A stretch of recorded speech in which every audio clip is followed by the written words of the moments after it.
அனைவருக்கும் வணக்கம். 12ஆம் வகுப்பு தமிழ் பாடப்பகுதி இயல் 1 என்னென்ன வினாக்கள் புக் பேக், அதாவது புத்தக பயிற்சி என்னென்ன இருக்குது, செய்யுள் வினாக்கள் எத்தனை, குறுவினாக்கள் எத்தனை, நெடுவினாக்கள் எத்தனை மற்றும் புத்தக பயிற்சி, அதாவது ஒட்டுமொத்த புத்தகத்தில் புக் பேக்கில் என்ன இருக்கோ அதை ஃபுல்லாமே நம்ம ரிவைஸ் பண்ண போகிறோம். அதனால் நீங்கள் தொடர்ந்து என்னோடய யூடியூப் சேனலுக்கு ஆதரவு கொடுத்தீங்கன்னா மென்மேலும் அடுத்தடுத்த வீடியோக்கள் போடுறதுக்கு ஒரு ஆர்வமாக இருக்கும். முதல்ல பாடத்துக்கு போயிடுவோம்.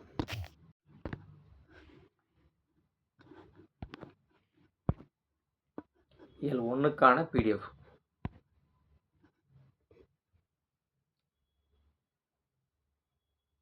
உங்களுக்கு இந்த ஸ்க்ரீன் தெரியும்னு நினைக்கிறேன். Azhagar life, Azhagar Tamil teacher YouTube channel மூலமாக உங்களுக்கு 12ஆம் வகுப்பு தமிழ் இயல் 1க்கான பாடப்பகுதி. முதல்ல பார்க்க போகிறது பார்த்திங்கன்னா இலக்கண தேர்ச்சிக்கொள்.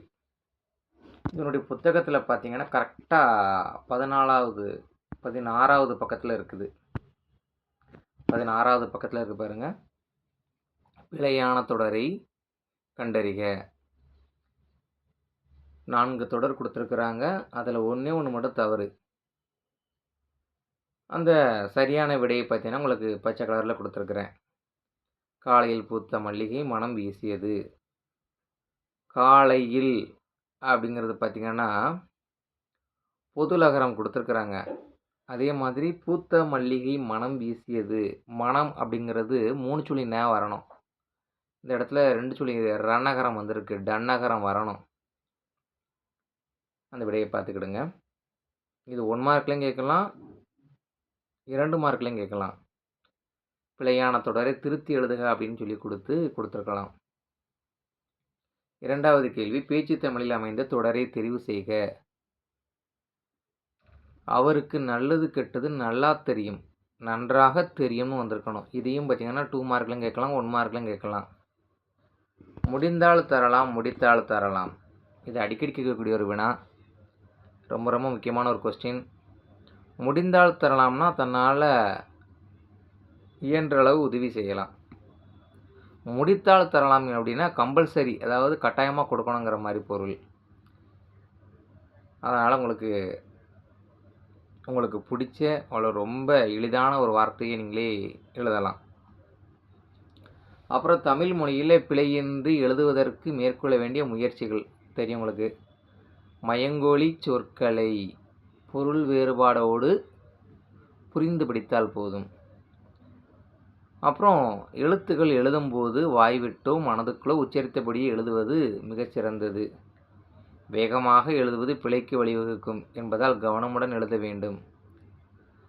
அடுத்தது குறில் நெடில் வேறுபாடு, அதாவது ஒற்றை கொம்பு இரட்டை கொம்பு போன்ற சொற்கள் நம்ம பொருள் வேறுபாட்டோடு படிக்கிறது ரொம்ப ரொம்ப முக்கியம். அதுக்கடுத்தல புத்தகத்தினுடைய பின்னாடி வரக்கூடிய பயிற்சிகள். சேத சர்க்குணரின் உரை ஏற்படுத்திய ஆர்வத்தினால் மயிலைசீனி வெங்கடசாமி எழுதிய நூல் கிறித்துவமும் தமிழும். மயிலைசீனி வெங்கடசாமி அவர்கள் முதலாக புத்தகத்தை எழுதணும்னு ஆசைப்பட்டது இந்த கிறித்துவமும் தமிழும் அப்படிங்கிற தலைப்பு தான். மீண்டும் அந்த பழமை நலம் புதுக்குதற்கு கவிஞர் குறிப்பிடும் பழமை நலம், அதாவது நம்மளுடைய உரைநடையில் வந்திருக்கோம். மீண்டும் அந்த பழமை நலம் அப்படின்னு சொல்கிறது பார்த்தீங்கன்னா 3 ஆப்ஷன் கொடுத்துருக்காங்க பாருங்கள். அதாவது பாண்டியருடைய சங்கத்தில் கோழி இருந்தது, பொதிகையில் தோன்றியது, வள்ளல்களை தந்தது அப்படின்னு கொடுத்துருக்குறாங்க. இதில் சரியான விடை பார்த்திங்கன்னா 1 மற்றும் 3 மட்டும்தான் சரி. 1, 3 இரண்டும் தான் சரி, மற்ற 2வது வரவே வராது. மின்னேர் தனியாளி வெங்குதிரொன்று ஏனையது தண்ணீர் இல்லாத தமிழ் இந்த அடிகளில் பயின்று வந்துள்ள தொடைநயங்கள். அடி எதுகை சீர்மோனை, அடி எதுகையும் சீர்மோனையும் தான் வந்திருக்கு. செம்பரிதி என தொடங்கும் பாடல் இடம்பெற்றுள்ள கவிதை தொகுப்பு. நிலவு பூ என்று சொல்லக்கூடிய கவிதை தொகுப்பில் இடம்பெற்றிருக்கு. மயிலசீனி வெங்கடசாமி எழுதிய சொல்லாய்வு கட்டுரைகளின் தொகுப்பு அஞ்சரை தும்பி. அடுத்து குறுவினாக்கள் மற்றும் அதற்கான விடைகள் கொடுத்துருக்கிறேன். தமிழர் வளர்த்த அழகு கலைகள் நூல் பற்றி குறிப்பு வரைக. மயிலசீனி வெங்கடசாமி எழுதிய நூல் தமிழர் வளர்த்த அழகு கலைகள் அப்படிங்கிற நூல். இந்த நூல் பார்த்திங்கன்னா அவர் எழுதின முதல் நூல், முழுமையான நூல். அது மட்டுமல்ல, கவின்கலைகள் பற்றி எழுதப்பட்ட ஒரு முழுமையான நூலும் இதுதான். இந்த நூலுக்கு தமிழக அரசு முதல் பரிசை பெற்றது அப்படிங்கிறது ஒரு மிகச்சிறந்த ஒரு குறிப்பாக இருக்குது. தமிழ் நூல்களில் இந்த நூலுக்கான விளக்கப்படங்களை அவர் தாமே வரைந்து அதை வெளியிட்டிருக்கிறாரு. அதாவது புத்தகத்தை எழுதுனது மட்டுமல்ல, அந்த புத்தகத்திற்கு வரக்கூடிய கருத்துக்களுக்கான விளக்கப்படங்கள் தானாகவே படம் வரைந்து வெளியிட்டிருக்கிறாரு. அடுத்து விரிபெறு தமிழர் மேன்மை ஓங்கிட செய்வதொன்றே உயிர் பணியாக கொண்டோன் யார், யாரை பற்றி, எதற்காக கூறுகிறார்? இந்த வரிகள் அதாவது வினாக்கள் பார்த்தீங்கன்னா மிகப்பெரிய வினா, ஆனால் விடைகள் அப்படிங்கிறது ரொம்ப ரொம்ப எளிது. யாரு? பாவேந்தர் பாரதிதாசன். யாரை பற்றி? மயிலசீனி வெங்கடசாமியை பற்றி கூறுறாரு. எதற்காக கூறினார்? தமிழ் பணியை தம் உயிர் பணியாக கொண்டு செயல்பட்டதால். அதாவது தமிழ் பணியை தன் உயிர் பணியாக கொண்டு செயல்பட்டதனால இவ்வாறு அவர் போற்றப்படுகிறார். அடுத்து கவிஞர் சிற்பி எவற்றை வியந்து பாட தமிழின் துணை வேண்டும் என கூறுகிறார்? செந்நிறத்து பூக்காடு மாலை நேரத்தில் சூரியன் மறையக்கூடிய நேரத்தில் சூரியனானது மறையக்கூடிய நேரத்தில் அந்த வானம் மேகமூட்டங்கள் அனைத்தும் பார்த்துருப்பீங்க சிவந்து காணப்படும். அந்த சிவந்து காணப்படக்கூடிய நேரத்தில் அந்த மேகக்கூட்டங்களை எல்லாம் பார்ப்பதற்கு ஒரு பூ போல தெரியும். மேகங்களுடைய வடிவங்கள் பூ போல காட்சியளிக்கும்.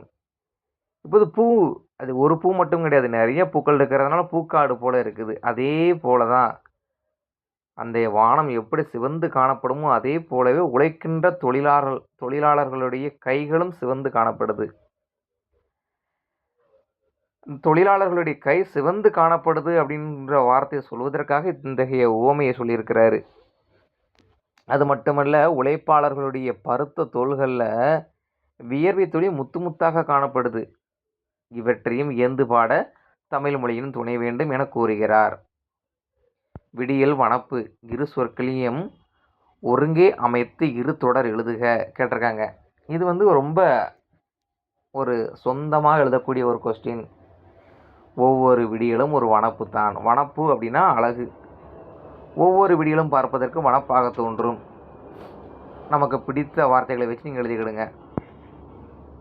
அடுத்து மயிலசீனி வெங்கடசாமி வரலாற்று ஆய்வுகள் பற்றி விளக்குக. மயிலசீனி வெங்கடசாமி பார்த்துருப்பீங்க, அவர் எழுதின நூல்களில் வரலாற்று ஆய்வுகள் அதிகமாக இருக்கும். அதாவது மன்னர்கள் குறித்த ஆய்வுகளை கிபி 3ஆம் நூற்றாண்டு முதல் 9ஆம் நூற்றாண்டு வரை ஆட்சி புரிந்த மகேந்திரவர்மன், நரசிம்மவர்மன் போன்ற பல்லவ மன்னர்கள் பற்றி எழுதியிருக்கிறாரு. அதுலேயுமே பார்த்துருப்பீங்க, குறிப்பாக 3ஆம் நந்திவர்மன் பற்றி தமிழில் எழுதப்பட்ட முதல் நூல் இவருடைய நூலாகும். 3ஆம் நூற்றாண்டில் ஆரம்பித்து 9ஆம் நூற்றாண்டு வரைக்கும் ஆட்சி புரிந்த மகேந்திரவர்மன், நரசிம்மவர்மன் போன்ற பல்லவ மன்னர்கள் பற்றி எழுதியிருக்கிறாரு. அதுலேயுமே பார்த்தீங்கன்னா 3ஆம் நந்திவர்மன் பற்றி எழுதின முதல் ஆள் இவர் தான். இவருடைய காலம் அப்புறம் பார்த்தீங்கன்னா இருண்ட காலம் குறித்த ஆய்வு. அதாவது சங்க காலத்திற்கு அடுத்த காலம் சங்கம் மருவிய காலம். அதை நம்ம வரலாற்றில் இலக்கியத்தில் இருண்ட காலம்னு அழைக்கிறாங்க. இவர் இருண்ட காலம்னு குறிக்காமல் எப்படி சொல்கிறாருன்னா, தமிழக வரலாற்றில் களப்பிரர் காலம் அப்படின்னு களப்பிரர் ஆட்சியில் தமிழகம் அப்படிங்கிற நூலில் எழுதியிருக்கிறாரு.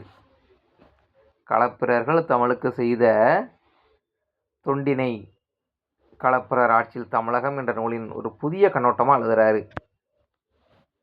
அது தவிர சங்ககால மூவேந்தர்கள், கொங்கு நாட்டு மன்னர்கள், துளு நாட்டு மன்னர்கள் மற்றும் இலங்கை வரலாறு ஆகிய செய்திகளையும் எழுதியிருக்கிறாரு.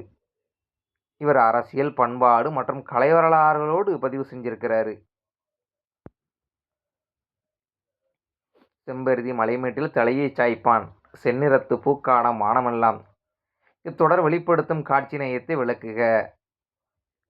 இது பார்த்தீங்கன்னா ரொம்ப ரொம்ப எளிமையான ஒரு கொஸ்டின். மாலை நேரத்தில் சூரியன் மறையுது. ஏற்கனவே பார்த்தோம் பார்த்தீங்களா? மாலை நேரத்தில் சூரியன் மறையுது. அந்த மாலை நேரத்தில் சூரியன் மறையக்கூடிய காட்சியை சொல்லிருக்காங்க. அதாவது சூரியன் மறையக்கூடிய நேரத்தில் வானம் சிவந்த பூக்காடு போல காட்சி அளிக்குது. அந்த சிகப்பு நிறம் அப்படிங்கிறத பார்த்துருப்பீங்க. எப்படி இருக்குதான், ஒரு பூக்காடு போல இருக்குது. அதே போன்ற உழைக்கின்ற தொழிலாளர்களுடைய கைகள் சிவந்து இருக்கு. அது மட்டுமல்ல, அவர்களுடைய தோள்களில் இல்லை முத்துக்கள் போல வியர்வை துளி இருக்குது. இதெல்லாம் வியர்ந்து பாடுவதற்கு தமிழ் மொழியின் துணை வேண்டும் என சொல்கிறாரு. நம்ம 2 மார்க்கில் எழுதின அதே கருத்தை கொஞ்சம் விரிவாக எழுதணும். அதனால் இது சிறுவனாவாக சொல்லியிருக்கிறாங்க. அடுத்து, ஏங்கொழி நீர் ஞாலத்து இருள் அகற்றும் இடம் சுட்டி பொருள் விளக்குக. அதாவது இடம் சுட்டி பொருள் விளக்குக, இது ஆங்கிலத்தில் எப்படி சொல்லுவாங்கன்னா ERC question, explanation refer with context. அதாவது இவ்வரிகள் இடம்பெற்ற நூல், this passage is taken from அப்படின்னு அந்த ஆங்கிலத்தில் ஒரு வரி கொடுப்பீங்களா, அதே மாதிரி தமிழ் மொழியில் நம்ம எழுதுகிறோம். இந்த வரிகள் இடம்பெற்றுள்ள நூல் தண்டி அலங்காரம். தண்டி அலங்காரத்தில் உரை மேற்கோள் பாடல். இதன் ஆசிரியர் யார்? தண்டி. அந்த விளக்கம் எழுதினதுக்கப்புறம் சொல்கிறாங்க, கடல் சூழ்ந்த உலகம் எப்படி இருக்கும்? ஒரே இருள் சூழ்ந்து இருக்கும். அந்த கடல் சூழ்ந்த உலகத்தில் இருள் சூழ்ந்து இருக்கக்கூடிய அந்த இருட்டை நீக்குவதற்காக சூரியன் நினைச்சான், உதித்து வருகிறான். அதுபோல மக்களுடைய அறியாமை என்னும் இருளை நீக்குவதற்காக தமிழ் மொழி பிறக்குது அப்படிங்கிறத பாடல் கருத்து எழுதிற போகிறோம். பாருங்க, இவ்வரிகள் இடம்பெற்ற நூல் தண்டி அலங்காரம். கடலால் சூழப்பட்ட இந்த உலகத்தினுடைய புற இருளை கதிரவன் நீக்குகிறான். அதுபோல மக்களுடைய அறியாமை என்னும் அக இருளை நீக்குவது தமிழ் மொழி. இந்த பாடலில் பார்த்துருப்பீங்க, தமிழ் மொழிக்கும் கடலுக்கும் ஒரு பொதுவான தன்மை காணப்படுது. அதனால் இது பொருள் வேற்றுமையில் கேட்கலாம். பின்வரும் இரு பாக்களின் கருத்துகளில் உள்ள வேற்றுமையை எடுத்து காட்டுக. அதாவது ஒரு பாடல் பார்த்துருப்பீங்க, நன்னூரில் சொல்லியிருப்பாங்க, பழையன கழிதலும் புதியன புகுதலும் கால வலுவல அப்படின்னு நன்னூலார் சொல்லியிருப்பார். இந்த புத்தகத்தில் வினாக்கள் இருக்கும் பார்த்துருப்பீங்க. அதாவது பழையவற்றை கழிந்துவிட்டு புதியனவற்றை சேர்த்து கொள்வது தவறல்ல, அது காலத்தினுடைய மாற்றம். எல்லாருமே பழமையை அப்படியே பின்பற்றணும்னு அவசியம் கிடையாது. காலம் மாற மாற மாற நம்மளுடைய கருத்துக்களையும் நாகரிகத்திற்கேற்ப மாற்றி கொள்ளலாம் அப்படின்னு சொல்கிறாரு நன்னூலார். பழையன கழிதலும் புதியன புகுதலும் வலுவல கால வகையினானே அப்படின்னு சொல்கிறாரு. இப்போ பழையவற்றையெல்லாம் நீக்கிவிட்டு புதியனவற்றை சேர்த்துக்கொள் அப்படின்னு சொல்கிறாரு. சிற்பி பாலசுப்ரமணியன் சொல்கிறாரு, மீண்டும் அந்த பழமை நலம் புதுக்குதற்கு இவர் பழசு வேணுங்கிறாரு. இவர் சொல்கிற பழசுன்னா என்ன பொருள்னா, நம்ம ஏற்கனவே ஒரு 1 மார்க்கில் பார்த்தோம் பார்த்தீங்களா, கடை 7 வள்ளல்கள் தந்தது, கடை 7 வள்ளல்களை தந்தது மீண்டும் பொதிகை மலையில் பிறந்தது என்று சொல்லக்கூடிய கடை 7 வள்ளலும் வேண்டும் அப்படின்னு சொல்லுறாங்க. அப்போ பொதிகை மலையில் தோன்றியது.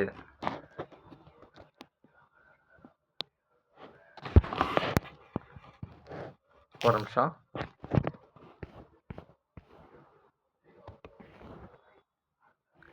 பாருங்க, சாரி, பாண்டியர் சங்கத்தில் கொழுவு அந்த பொதிகைகளுக்கு தெரிய கிடையாது.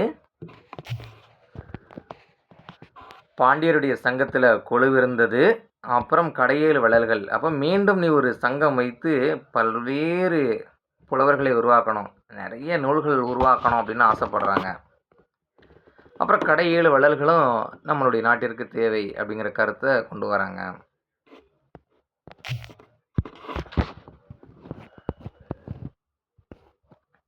அதனால் இவர் பழசு வேணுங்கிறாரு. அடுத்து நெடுவினாக்கள் மயிலைசீனி வெங்கடசாமி ஒரு ஆராய்ச்சி பேரறிஞர் என்பதனை சான்றுகளுடன் நிறுவுக. நம்ம ஏற்கனவே பார்த்தோம் பார்த்தீங்களா, அந்த சிறுவினாவுடைய பொருள், மயிலைசீனி வெங்கடசாமி யார், யாரை பற்றி எதற்காக சொன்னார், பாரதிதாசன் சொன்ன கருத்து, அப்புறம் அவர் எழுதின தமிழர் வளர்த்த அழகு கலைகள், அந்த நூல் பற்றின செய்திகள் எல்லாம் நம்ம எழுதினோம்னா ஒரு நெடுவினா உருவாகிறோம். அதை தான் கொடுத்துருக்கேன். அப்புறம் மாலை நேரத்தில் சூரியன் மறையக்கூடிய நிகழ்ச்சிக்கும் அந்த பாடல் கருத்தையும் நம்மளுடைய தமிழ்தாய் வாழ்த்தினுடைய பாடல் பொருளையும் ஒப்பிட்டு எழுதணும். இது 2வது சிறுவினா. பாருங்கள், தமிழின் சீர் இளமை திறமியந்து கவிஞர் சிற்பி பாலசுப்ரமணியம் கூறுவனற்றை கூறுக. மாலை நேரத்தில் சூரியன் மறையும் போது சிவந்து காணப்படுவது போல உழைப்பாளருடைய கைகளும் சிவந்து காணப்படுது. அவர்களுடைய தோளில் உள்ள வியர்வை துளி முத்து முத்தாக காட்சியளிக்குது. இவற்றை வியந்து பாட தமிழ் மொழியின் துணை வேண்டும். மேலும் பாண்டியர்கள் கடையேழு வள்ளல்களும் வேணும். பாண்டியருடைய சங்கத்தில் அழகாக விட்டு இருந்த அந்த பெருமை மீண்டும் வேண்டும் சொல்கிறாரு. அது மட்டும் இல்லை, பொதிகை மலையில் இருக்கக்கூடிய குயிலை போல கூவி வா, கூண்டில் அடைபட்ட சிங்கத்தை மீண்டு வருவது போல நீ சீறி வா என்று கூறுகிறார். அடுத்து 4வது கொஸ்டின் ரொம்ப ரொம்ப முக்கியம். நிறைய மாணவர்கள் எழுத மாட்டாங்க, ஆனால் ரொம்ப எளிது. சொல்லோவியங்கள் என்னும் கவிதை நூல் உங்கள் பள்ளி ஆசிரியரால் எழுதப்பட்டு உங்கள் பள்ளியில் வெளியிடப்படுகிறது. உங்கள் ஸ்கூல் டீச்சர் அந்த நூலை உருவாக்குறாரு. ஸோ அந்த நூலுடைய வெளியீட்டு விழா நடக்குது. இந்த வெளியீட்டு விழாவில் ஒரு நிகழ்ச்சி நிரல் உருவாக்கணும், அஜெண்டா. அதாவது என்னென்ன நிகழ்ச்சிகள் உருவாக்கியிருப்பீங்க, முதல்ல நிகழ்ச்சி நிரல்னு ஒரு ஹெட்டிங் போடுறீங்க, அல்லது ஒரு கட்டம், ஒரு பாக்ஸ் போடுறீங்க. நிகழ்ச்சி நிரல் தமிழ்தாய் வாழ்த்து, வரவேற்புரை, பள்ளி தலைமை ஆசிரியர் அவர் பேசுகிறாரு, தலைமை உரை மாவட்ட கல்வி அலுவலர் வராங்க, நூல் அறிமுக உரை சிறப்பு விருந்தினர் பேசுகிறாரு, நூல் வெளியீடு முதல் பிரதியை யார் வாங்குறா, ஏற்புரை நூலாசிரியர், அப்புறம் நன்றி உரை உங்களில் ஒரு மாணவர் பேசுகிற மாதிரி. இப்போ நன்றி உரைக்கு ஒரு எக்ஸாம்பிள் கொடுத்துருக்குறோம், மாடல் கொடுத்துருக்கோம். அனைவருக்கும் வணக்கம். எமது பள்ளி ஆசிரியரின் சொல்லோவியங்கள் கவிதை நூல் வெளியீட்டு விழாவிற்கு வருகை தந்து சிறப்பித்த தலைமை ஆசிரியருக்கும் சிறப்பு விருந்தினருக்கும் ஆசிரியர் பெருமக்களுக்கும் பெற்றோர்களுக்கும் எமது நெஞ்சார்ந்த நன்றிகளை தெரிவித்துக் கொள்கிறோம். இந்நூல் வெற்றியடைய வாழ்த்திய அனைவருக்கும் என் இதயபூர்வமான நன்றியை தெரிவித்துக் கொள்கிறேன் அப்படிங்கிற கருத்தை எழுத போகிறோம்.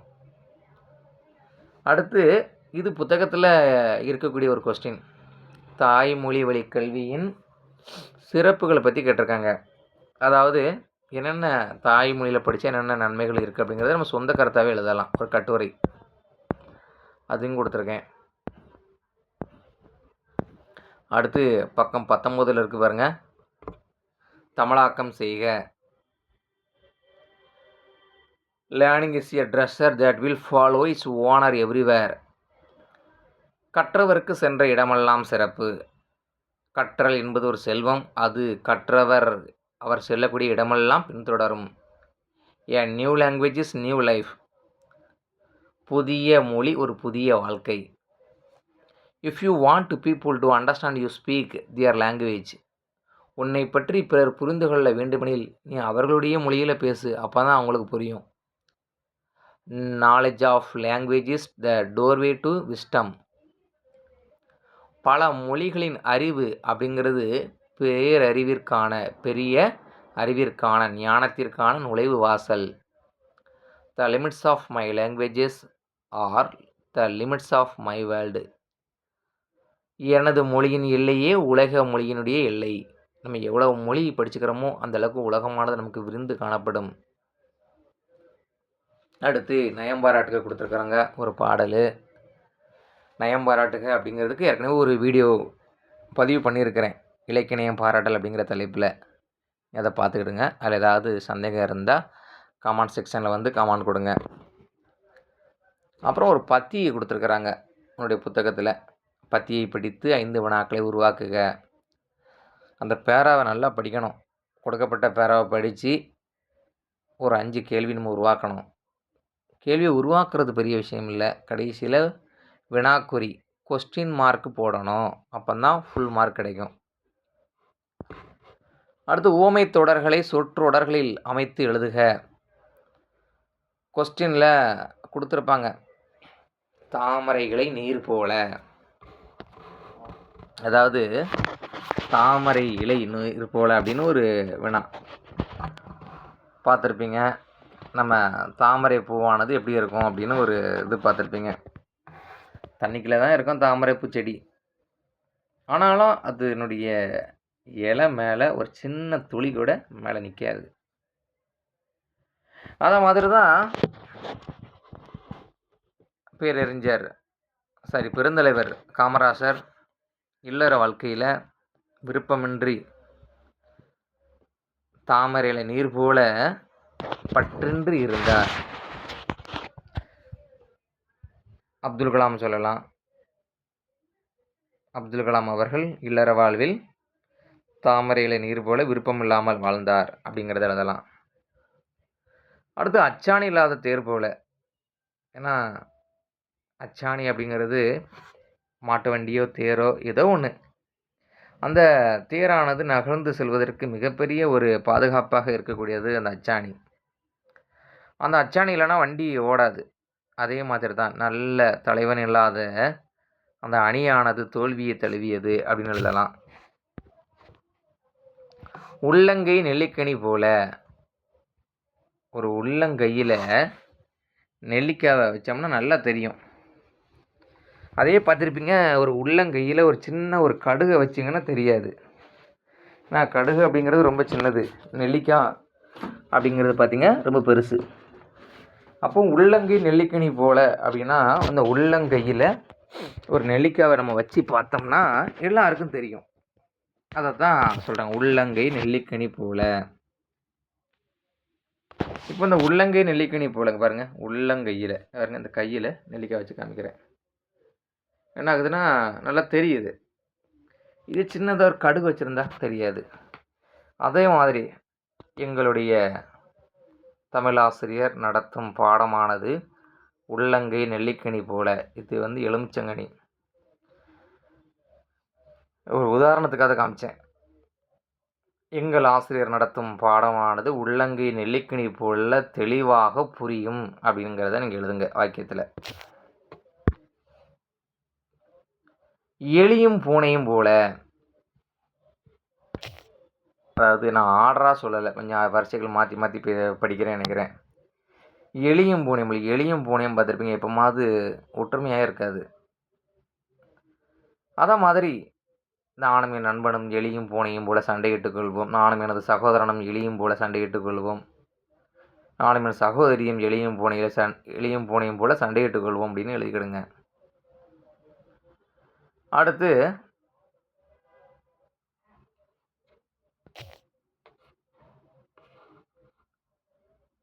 தாமரைகளை நீர் போல பார்த்தாச்சு, எலியும் பூனையும் போல பார்த்தாச்சு. இன்னும் அடுத்தமாக சொல்கிறது கிணற்று தவளை போல. இந்த கிணத்துல ஒரு தவளை விழுந்துச்சுன்னா அந்த தவளை வாழ்க்கை ஃபுல்லாக மேலே வராது. அதுக்கு உலகமே அந்த கிணறு தான். அதை மாதிரி தான் நிறைய மக்கள் தொலைபேசின்னு வாழ்க்கை முழுதும் தொலைபேசிகளே மூழ்கி இருப்பான். அவனுக்கு வெளி உலகமே தெரியாது. அதான் என்னது கிணற்று தவளை போல. தொலைபேசிய வாழ்க்கையென மூழ்கி போனவர்கள் கிணற்று தவளை போல வெளி உலகம் தெரியாமல் வாழ்ந்து கொண்டு இருக்கிறார்கள் அப்படின்னு எழுதிக்கிடுங்க.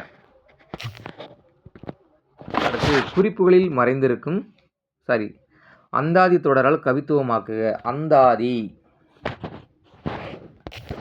அந்தாதி அப்படிங்கிற வார்த்தைக்கு பொருள் பார்த்துருப்பீங்க. அந்தம்னா கடைசி, ஆதினா தொடக்கம். இப்போ அந்தாதி அப்படிங்கிறத பார்த்துருப்பீங்க. ஒரு கடைசி வரியில முடியக்கூடிய சொல்லாக இருக்கலாம், இல்ல சொற்றொடர் 2 வார்த்தையா இருக்கலாம். கடைசி லெட்டர் அந்த வார்த்தையா இருக்கலாம், இல்ல அந்த சவுண்ட் ஓசையா இருக்கலாம். ஒரு வரியின் இறுதியில் கொடுக்கப்பட்ட சொல்லோ, தொடரோ, இல்லை ஓசையோ, எழுத்தோ 2வது வரிகளுக்கு, அடிகளுக்கு முதலாவதாக அமைவது அந்தாதி. மிகச்சிறந்த ஒரு சான்றாக இருக்கிறது நம்ம அபிராமி அந்தாதி அப்படிங்கிற நூல் படித்து பாருங்க. அபிராமி அந்தாதி அப்படிங்கிற நூல் ஒரு உதாரணம் பாருங்க. அடுத்து குறிப்புகளில் மறைந்திருக்கும் தமிழ் அறிஞர்களை கண்டுபிடிப்போம். நிறைய மாணவர்கள் எழுத மாட்டேங்கிறாங்க, ஈஸியாக மார்க் எடுக்கலாம். தமிழறிஞர் முதல் 2 எழுத்துக்களால் மறைக்கலாம். அவர் யார்? மறைன்னு முடியும், மறைமலை அடிகள். கீழே விடை கொடுத்துருப்பாங்க, 4 பாக்ஸ்க்கு 4 எழுத்து இருக்கும் பாருங்கள், இருக்குது கீழே அடியில் இருக்குது. தமிழ் மொழி ஈற்று 2 எழுத்துகள் வெளிச்சம் தரும். யார் அவர்? தமிழ் ஒளி. சிறுகதை ஆசிரியர் அவர். முதல் பாதி நவீனம். நவீனம்னா ரொம்ப இன்னோவேட்டிவ், புதுமை பித்தன். முன்னெழுத்து அரசன், பின்னெழுத்து தமிழ் மாதங்களில் ஒன்று.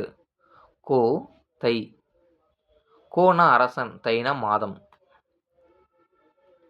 அப்புறம் இறுதியாக நிற்க அதற்கு தக அப்படின்னு கொடுத்துருப்பான். இது ரொம்ப ரொம்ப ரொம்ப ரொம்ப எளிமையான ஒரு கொஸ்டின். அதாவது உங்களுக்கு இது வாழ்க்கையில் திறன், உங்களுடைய லைஃப் ஸ்டைல் பற்றி சொல்கிற மாதிரி.